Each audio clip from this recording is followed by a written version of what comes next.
जय श्री राम, जय हनुमान बाबा की। और मैं आज आपका फिर से स्वागत करता हूँ इस संपूर्ण सृष्टि ज्ञान चैनल में। और हम लोग आज बात करने जा रहे हैं महालक्ष्मी व्रत के बारे में। और इस वीडियो में ये बताएंगे आपको कि ये महालक्ष्मी व्रत है, ये कब रखा जाता है, इसकी अवधि कितनी होती है और इसके पीछे व्रत कथाएँ क्या क्या हैं, इसके बारे में हम आपको बताएंगे। तो चलिए शुरू करते हैं। पर शुरू करने से पहले जय श्री राम, जय हनुमान बाबा और लक्ष्मी माँ भगवान विष्णु की जय।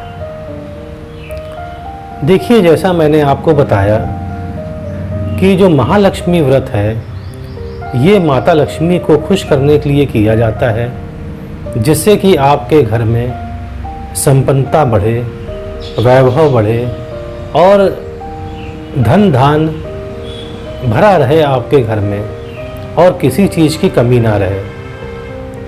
यह व्रत जो है भाद्रपद या भादों के महीने में शुक्ल पक्ष के अष्टमी के दिन शुरू किया जाता है। देखिए, जिस दिन यह व्रत शुरू किया जाता है उस दिन राधा अष्टमी भी होती है, मतलब उस दिन राधा मैया का जन्म भी हुआ था बरसाने में। तो मैंने आपको बताया कि भाद्रपद के शुक्ल पक्ष के अष्टमी को इस व्रत का प्रारंभ होता है, मतलब कि महालक्ष्मी व्रत का प्रारंभ होता है। और यह व्रत 16 दिन तक लगातार किया जाता है। अब जैसे हम जानते हैं कि 9 दुर्गे माँ का व्रत लगातार 9 दिन किया जाता है, तो वैसे महालक्ष्मी व्रत का प्रावधान यही है कि वह 16 दिन तक लगातार किया जाता है। पर कुछ जगहों पर स्त्रियां इसको 3 दिन करती हैं और कुछ जगह इसको 8 दिन का भी किया जाता है। ये अपने ऊपर है कि आप कितने दिन का करते हैं, पर जो व्रत माना गया है वो 16 दिन का ही माना गया है व्रत। अब देखिए, जैसा हमने बताया आपको कि यह व्रत जो है ये भाद्रपद की शुक्ल पक्ष की अष्टमी को शुरू होता है और यह 16 दिन चलता है, मतलब कि अगले कृष्ण पक्ष की अष्टमी को यह व्रत खत्म होता है। और 16वें दिन इस व्रत को ख़त्म किया जाता है और रात में चंद्रमा को अर्घ्य देकर इस व्रत का समापन किया जाता है। तो हमने बताया आपको कि महालक्ष्मी व्रत जो है 16 दिन किया जाता है और इसकी शुरुआत होती है भादों के शुक्ल पक्ष के अष्टमी से। अब देखिए, इसके पीछे की व्रत कथा क्या है हम आपको बताते हैं। और आपको जो दूसरी व्रत कथा बताएंगे उसमें आपको मालूम पड़ेगा कि इसका पूजा करने का क्या प्रावधान है। देखिए, पहली कथा ये है कि एक बार एक गांव में एक ब्राह्मण रहता था। वो भगवान विष्णु का बहुत बड़ा भक्त था। वो नियमित रूप से भगवान विष्णु की पूजा करता था, एकादशी पे व्रत करता था और हर पूर्णमासी को वो भगवान विष्णु की कथा सुनता था। तो भगवान विष्णु प्रसन्न हुआ इस ब्राह्मण से और उस ब्राह्मण के और पास आए और उसको दर्शन दिए और बोले कि बस तुझे जो भी मांगना है मांग ले। तो वह ब्राह्मण बोला भगवान विष्णु से कि प्रभु, मुझे आप ऐसा व्रत बताएं या मुझे आप ऐसी पूजा बताएं जिससे माँ लक्ष्मी मेरे घर पे रहें आके और मेरा घर कभी धन और धान से कम ना हो।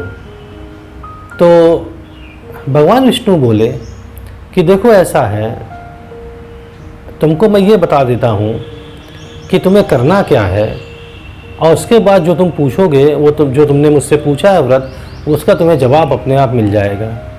भगवान विष्णु ने कहा कि जो तुम मंदिर जाते हो मेरे, तो उस मंदिर तुमने देखा और एक औरत जो है उपले या कंडे पाती है, वही लक्ष्मी माँ है। तो भगवान विष्णु ने बताया उनको कि वही लक्ष्मी हैं जो वहाँ पर जो कंडे पाती हैं, उपले पाती हैं मेरे मंदिर के आगे। तुम उनसे कहना और उनको आमंत्रित करना कि आप मेरे घर पे आइए, और जब वो घर पे आ जाएंगी तो तुम्हारा घर जो है वो धन धान से अपने आप भर जाएगा। यह कहकर विष्णु जी अंतर्ध्यान हो गए। अब उसको समझ में आया ब्राह्मण को कि वह औरत है कौन जो रोज़ उसे मिलती थी और वो देखता था कि रोज़ उपले वहाँ पर वो पात रही है या कंडे पात रही है। अगले दिन वो गया। अगले दिन वह सवेरे 4 बजे ही पहुँच गया मंदिर में और वह इंतज़ार करने लगा उस औरत का जो कि उपले पातती थी।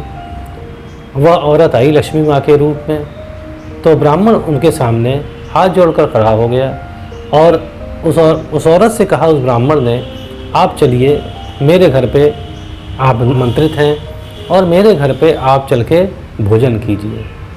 अब लक्ष्मी माँ समझ गई उस औरत के वेश में कि लगता है भगवान विष्णु जी ने ही इसको बताया है। तो उन्होंने कहा, देखो ऐसा है, तुम एक काम करो और तभी मैं आऊँगी तुम्हारे घर। तुम जाकर जो ये भादों की शुक्ल पक्ष की अष्टमी आएगी, इसको तुम व्रत शुरू करना और मेरा व्रत तुम 16 दिन तक रखना और 16वें दिन तुम रात में चंद्रमा को अर्घ देकर उस व्रत का समापन करना और मेरी पूजा करना। तो मैं तुम्हारे घर जरूर आऊँगी क्योंकि तुम समझ गए हो कि मैं कौन हूँ। तो उसने माँ को हाथ जोड़ा और वह औरत वहाँ से, मतलब माँ के रूप में जो औरत थी, वो अंतर्ध्यान हो गई। वह गया, ब्राह्मण गया अपने घर और जैसे लक्ष्मी माँ ने कहा था वैसे उसने व्रत किया और जिस दिन व्रत खत्म हुआ, अर्घ दिया जिसने और उसने खाना पीना किया, अगले दिन देखता है कि पूरा घर उसका धन और धान्य से भर गया है। तो ये पहली कथा थी जो बताई हमने आपको। अब देखिए दूसरी कथा इस प्रकार है कि एक बार हस्तिनापुर में श्री वेद व्यास जी पहुँचे। तो जो धृतराष्ट्र थे बहुत खुश हो गए।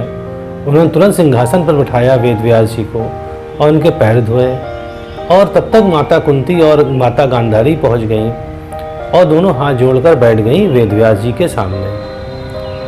उन्होंने महर्षि वेद व्यास जी से पूछा कि हे ऋषिवर, आप ये बताएं कि हम लोग कौन सी व्रत या कैसी पूजा करें जिससे हमारे घर कभी धन और धान्य की कमी ना हो, हमारे पुत्र और पुत्री हमेशा सुखी रहें। तो वेद व्यास जी बोले कि देखो मैं तुम्हें एक व्रत बताता हूँ और व्रत तुम वैसे ही करना। उन्होंने कहा कि जो भाद्रपद की शुक्ल पक्ष की अष्टमी को तुम लोगों को महालक्ष्मी व्रत का आरंभ करना है और इस व्रत के आरंभ में तुम्हें 16 धागों से बनी हुई या 16 धागों से बना हुआ एक डोरी बनाकर उसमें 16 गांठ लगा लेना और उस 16 गांठ वाली जो धागा बनेगा उसको हल्दी में पीला कर लेना। जब वह हल्दी से पीला हो जाए तो रोज़ जो है उसके ऊपर तुम 16 दूब और 16 फूल रोज़ चढ़ाना, ऐसा बताया वेद व्यास जी ने। और उनसे ये भी कहा कि देखिए 16वें दिन तुम्हें व्रत का समापन करना है, उस दिन तुमको मिट्टी का हाथी बनाना है और उस हाथी पर तुम लक्ष्मी माँ की प्रतिमा रख के उनका पूजन करो तो तुम्हारा घर कभी धन धान से खाली नहीं होगा। ये बताया वेद व्यास जी ने और वो चले गए वहाँ से। अब जब भादों की शुक्ल पक्ष की अष्टमी आई तो गांधारी और कुंती ने यह व्रत रखा और गांधारी ने जितनी औरतें थीं सबको बुलाया अपने महल में, पर कुंती को नहीं बुलाया। इससे कुंती बहुत दुखी हुई। अब चूंकि उन्होंने व्रत रखा था 16 दिन का, पर वो कुछ नहीं बोली। तो उनको मालूम था कि 16वें दिन सभी स्त्रियां जो हैं वो सब गांधारी के महल में जाएंगी, तो बहुत उदास रहने लगी। जब 16वां दिन आया तो उनकी उदासी बहुत बढ़ गई थी कुंती की। तो उन्होंने देखा कि सब औरतें गांधारी के महल में जा रही हैं। तो और उन्होंने ये भी देखा कुंती ने कि गांधारी के 100 पुत्रों ने बहुत सारी मिट्टी लाकर एक बहुत बड़ा हाथी बनाया है और उसको खूब सजा दिया है और उसी हाथी के ऊपर महालक्ष्मी माँ की मूर्ति रखकर पूजा वो करेगी। और यह देखकर कुंती को और भी दुख हो गया। तभी वहाँ पर 5 पांडव पहुँचे अपनी कुंती माँ के पास। उन्होंने पूछा, हे माँ आप इतनी दुखी क्यों हैं? तब उन्होंने कुंती ने पूरा हाल बताया कि देखो मैं इसलिए दुखी हूँ तो उन्होंने कहा कि देखो तुम परेशान मत हो ज़्यादा।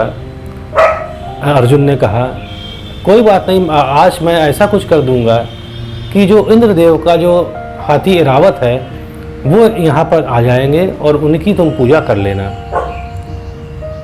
अब कुंती ने यह ढिंढोरा पिटवा दिया कि 16वें दिन की शाम को ऐरावत हाथी स्वर्ग से आएंगे और उन्हीं की पूजा होगी। यह सुनकर पूरे राज्य में खलबली मच गई और जो औरतें आमंत्रित थीं गांधारी के यहाँ वो यहाँ पर दौड़ने लगीं कि हम चलेंगे अब तो कुंती के यहाँ। अब जब शाम हुई 16वें दिन की, जब 16वें दिन का व्रत खत्म होने को हुआ और शाम हुई तो ऐरावत जो है वो स्वर्ग से चले आए और उनको सभी नर और नारी देखकर नतमस्तक हो गए, उनकी पूजा करी और कुंती ने भी पूजा करी और पांडवों ने भी पूजा करी और उन पर महालक्ष्मी माँ की मूर्ति रखकर पूजा करी गई। तो इस प्रकार देखिए यह व्रत संपन्न हुआ। तो इसमें जो कथा में आप ध्यान रख दीजिए कि इसमें इसका सार बताया गया है कि पूजा कैसे करनी है। जैसे आपने देखिए 16 धागों से बना हुआ डोरा बनाना है, उसमें 16 गांठी लगानी है और उसको हल्दी से पीला कर लेना है।